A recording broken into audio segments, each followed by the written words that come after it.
Not to crap on this parade, but this bench, good God, if 2 starter injuries occur, this ship is going to sink. We can't sustain 100-point starter games.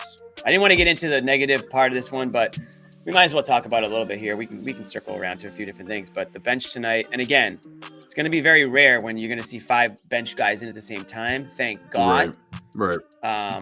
This is not going to be something we see often, at least not unless they're blowout situations. But you got a good look at some guys tonight, Bobby and Josue, and I can't say anybody aside from maybe Svi who hit a 3. I can't say anyone really shined.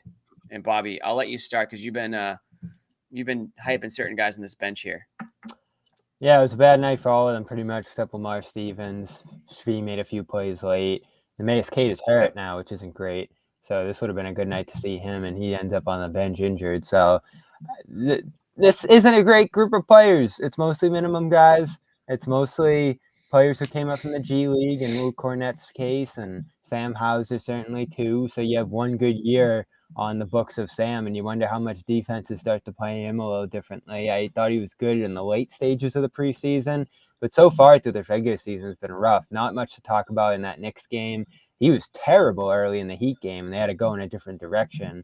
And then in this one, I think he finishes, 3 for 10. So we talked about there in the preseason. He's that guy. There's a lot of backup wings here. There's a lot of opportunity to go around at that position. And he doesn't have such a stranglehold on the position that if someone else plays well, he's going to be able to hold on to it. Now, I think they're still going to trust these guys like him, Pritchard, who was 0 for 8 tonight, and even Cornette, who, hasn't played. There it is.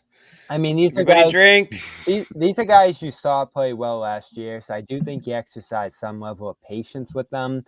But again, none of them have any kind of stranglehold over their positions that if they play bad for 5-10 games here, they're going to have a long leash on it. And fortunately, Jimmy, like you said, you have full health now. You have tighter lineups, but eventually you do want to see some of these other guys in here get opportunities in good spots. I mean, I don't really take anything those guys on the lower end of the bench did tonight for, with any more than a grain of salt because of the competition. You would have liked to have seen some.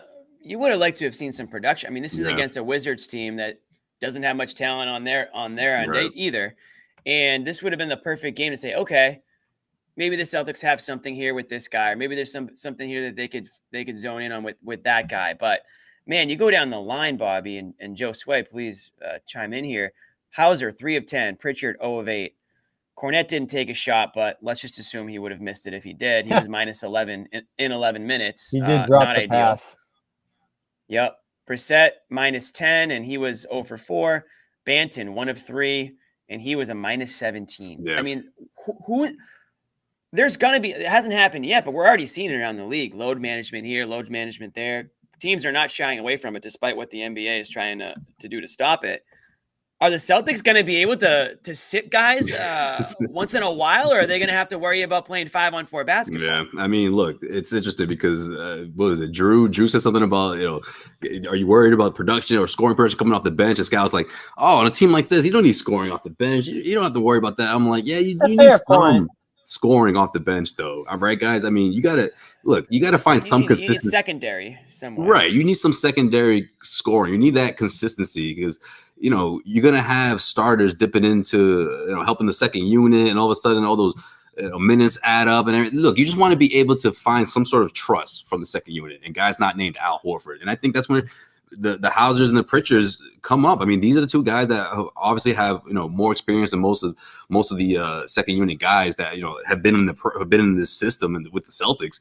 And I'm with you, Bobby. In a game like this against the Washington Wizards, I want to see a little bit more from guys like Pritchard and Hauser. Look, Pritchard goes 0 for 8, 0 for 6 from behind the arc. Hauser goes 3 for 10, 2 for 9 from 3. Like, I just want to see if Hauser can find his offense inside the arc at any point throughout this season. Like, I understand that's a big part of his game, but he's got to find a way to get going off ball, right? He's got to find a way, whether it's backdoor cuts, whether it's off the dribble. I mean, he's got to find a way to find his offense if the three-point shot's not falling, because I'm with you, Bobby. That spot that he has in rotation isn't a lock. There's other guys that could easily take that spot, and though they don't do the same things that he does, they're finding a reason, they're they're showing examples of why they're valuable, whether it's the rebounding from, Brissett, which we saw Friday night, or, guys like Al Horford is going to give you those rebounding, playmaking, and then some, right? Even hit a couple threes and score for you as well. But if Horford doesn't have it, which we've seen a couple of times already this season, where are those points coming from out of the second unit? Okay, you get away with that in a game like this against the Wizards, but if you're going up against a better team, which is like the majority, pretty much almost every other team in the NBA, you might run into some issues. You're going to need some sort of production off that bench. It's only 3 games into the regular season, so there's still plenty of time to figure that out. But I got my eye on that for sure. Like, I'm trying to see how that thing irons itself out, because it's got to be other people that they can rely on outside of Al Horford coming off that bench. FanDuel is the exclusive wagering partner of the CLNS Media Network. Right now, new customers get $150 in bonus bets with any winning $5 moneyline bet. FanDuel, official partner of the NFL. Who's up and who's down in this bench? Who's going to end up part of this rotation? It's up for grabs to some extent. I mean, they're not going to stick Pritchard at the very end of the bench, but there are roles to be won here. You need to find guys who complement the best players on the team. And that's why I've always looked at some of the guys further down the bench lineup, like Lamar Stevens, who might not look good in a situation like this where you're subbing in 5 bench guys together and they're all just trying to fire up shots and show what they're made of. And he can grab the rebounds. He can hit a shot off the ball. He's not a great shooter, but if he's wide open, he can knock one down, as he did tonight. I do like the idea of giving him more opportunity, especially if O'Shea Brissett struggles to shoot. Josue's right. You need some scoring here, but you don't need a ton.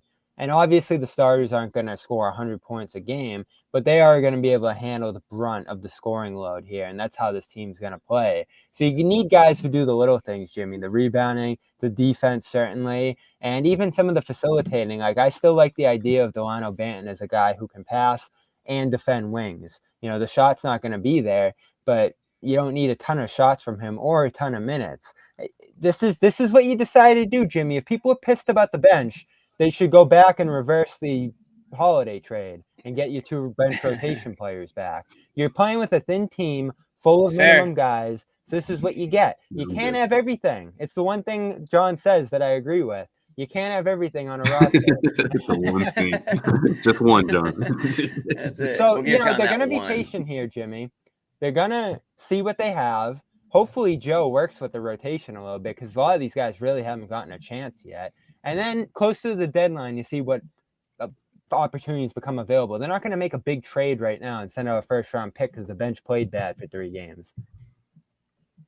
Right. I understand that. It's just I think, I mean, listen. Overall, you got the win tonight. It was a pretty damn good You won win, by 40, and people are bitching about the bench. Well, that's what we do here, Bobby. That's what we do here. We're in Boston, all right? We find something negative to talk about, and we hammer it for half an hour. Always something. I don't think that's the focus. Listen, it's not the focus of tonight's win. I think we hit it off the top, but you can't ignore. No, you can't. It was the bad. fact that you got 6 guys, on your team basically right now. So that's something that I'm sure we'll talk about many, many, many times the rest of this season.